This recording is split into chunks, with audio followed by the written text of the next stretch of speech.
parti. Alors, nous allons, Bezrat Hashem, ce soir, essayer de voir quelque chose, un enseignement majeur de cette paracha, dans laquelle, d'emblée, Akadosh Baruch Hu annonce un petit peu, enseigne quelque chose de très important. Il dit, Akadosh Baruch Hu dit à Moshe Rabbeinu, Bo el Paro, viens chez Paro, parce que je lui ai endurci le cœur. Alors, c'est a priori un non-sens. C'est comme si je dis à quelqu'un, ouvre la porte parce que je l'ai fermée à clé. À quoi bon venir chez Paro? Il lui dit, viens parce que je lui ai endurci le cœur. Donc, viens. Donc, s'il a endurci le cœur, pourquoi il doit venir? En plus, il y a marqué ensuite, après le man shiti otota ele bekirbo, le man tesaper bozne bincha ou ben bincha, et asher italalti bemitzrayim. Afin que tu racontes à tes enfants et tes petits-enfants, donc il y a un message à transmettre, la façon dont Hachem s'est moqué, ridiculisé les Égyptiens. Quel message il y a? Quel message il y a dans la façon dont Hachem a ridiculisé les Égyptiens? Quel message éducatif? Le Yesod est le suivant. Le Rambam nous dit qu'en fait, dans le processus de tchouva d'une personne, il y a plusieurs façons pour Akadosh Baruch Hu d'intervenir ou pas.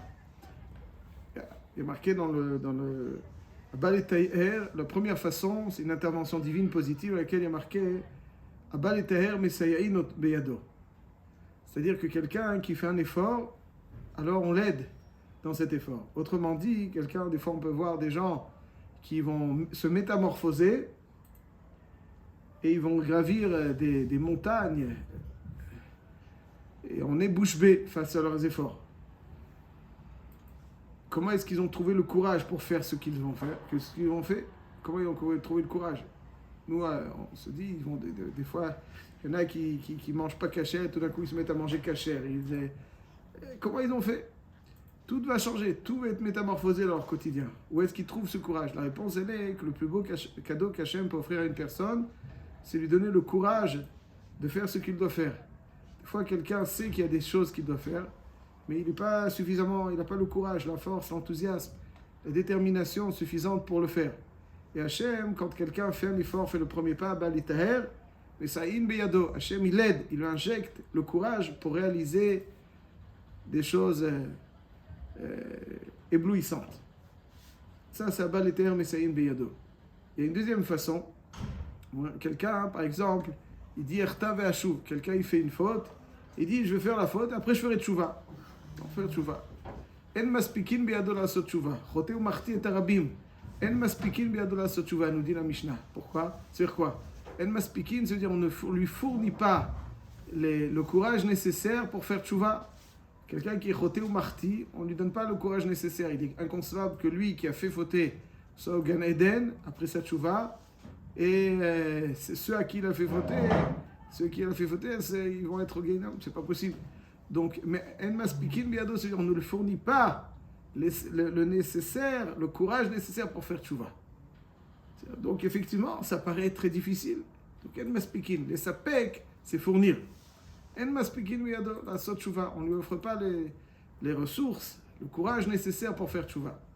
Donc ça veut dire que nous avons deux personnes. Il y en a une à qui on offre, Hachem offre le courage, parce que sinon on ne peut pas expliquer autrement cette métamorphose, où il a puisé cette force. Un autre, Hachem lui dit, donc, tu as fait des erreurs, Choté ou Marti, ou bien Erta ve'ashuv, il y a certaines choses qui font qu'Hachem n'offre pas ce courage. Donc malheureusement, il reste immobile. Et là, le Rambam, dans cette Perek Vav Bilchot Tshuva, il est mechadesh un chidush atzum. Perek Vav Bilchot Tshuva la Chagimel. Dit, et c'est un grand enseignement, vraisemblablement c'est l'enseignement que le Baruch Hu souhaite que l'on transmette à nos enfants et petits-enfants. Il dit comme ça, il est possible que quelqu'un fasse une avéra et dans la punition la plus sévère, parce qu'il a exagéré dans cette avéra, c'est qu'Hachem l'empêche de voir Bichlal qu'il est dans le faux.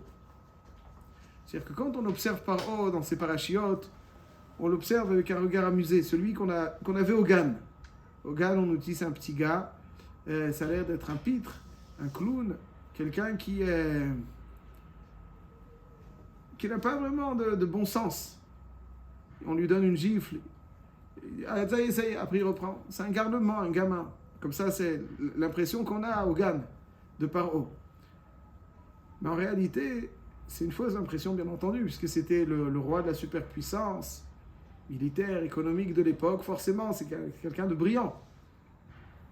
Forcément. Et là, on le voit, on ne comprend pas ce qu'il fait. Qu'est-ce qu'il fait? Azopchat, et nous dit le Rambam, il faut le voir de la façon suivante. Parce que Paro a tellement exagéré dans ce qu'il a fait comme chose gravissime que la punition qu'Hachem lui inflige, c'est de lui empêcher de voir qu'il est dans le faux.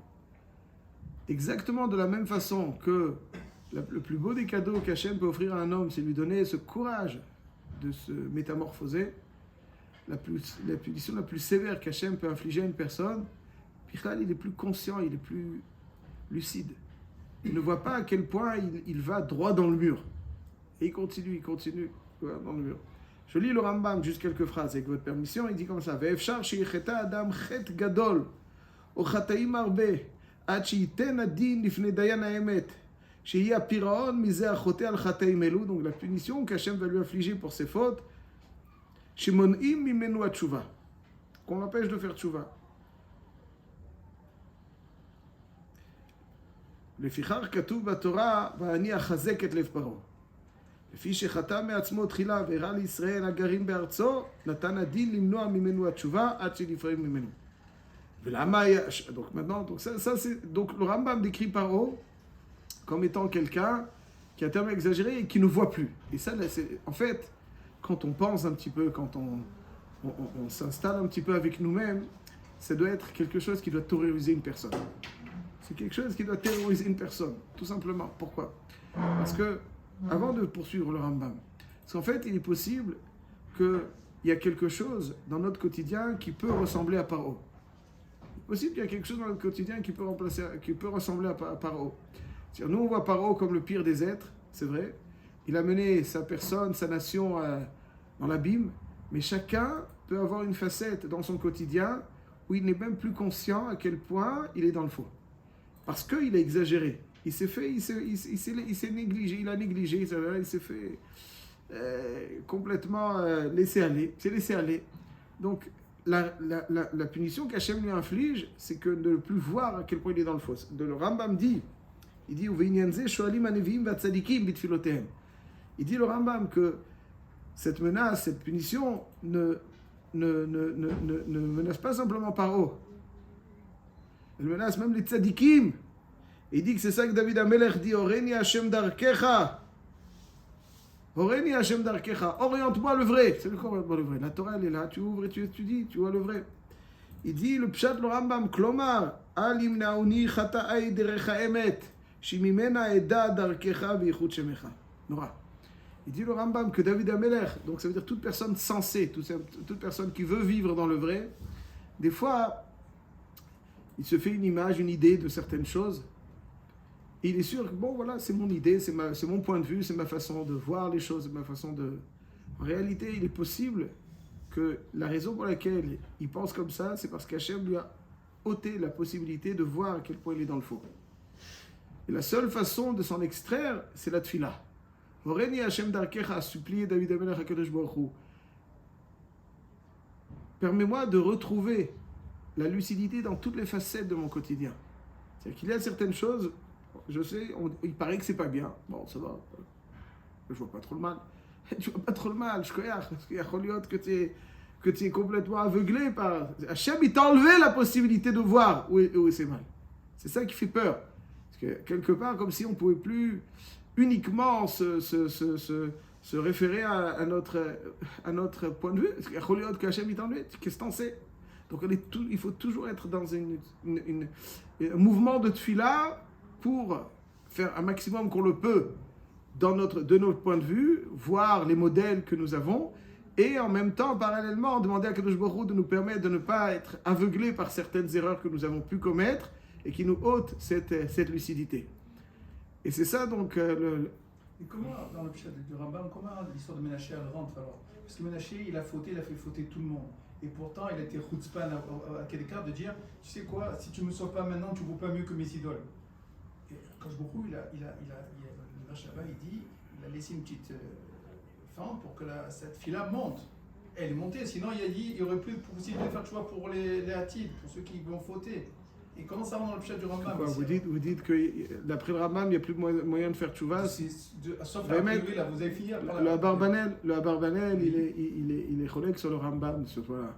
Il dit qu'il y a un matzav que quelqu'un ne puisse pas faire tchouva. Le Rambam, lui, tient que ça existe. Mais d'abord, on ne sait pas exactement quelles sont les fautes qu'ils font. Mais il faut être vigilant.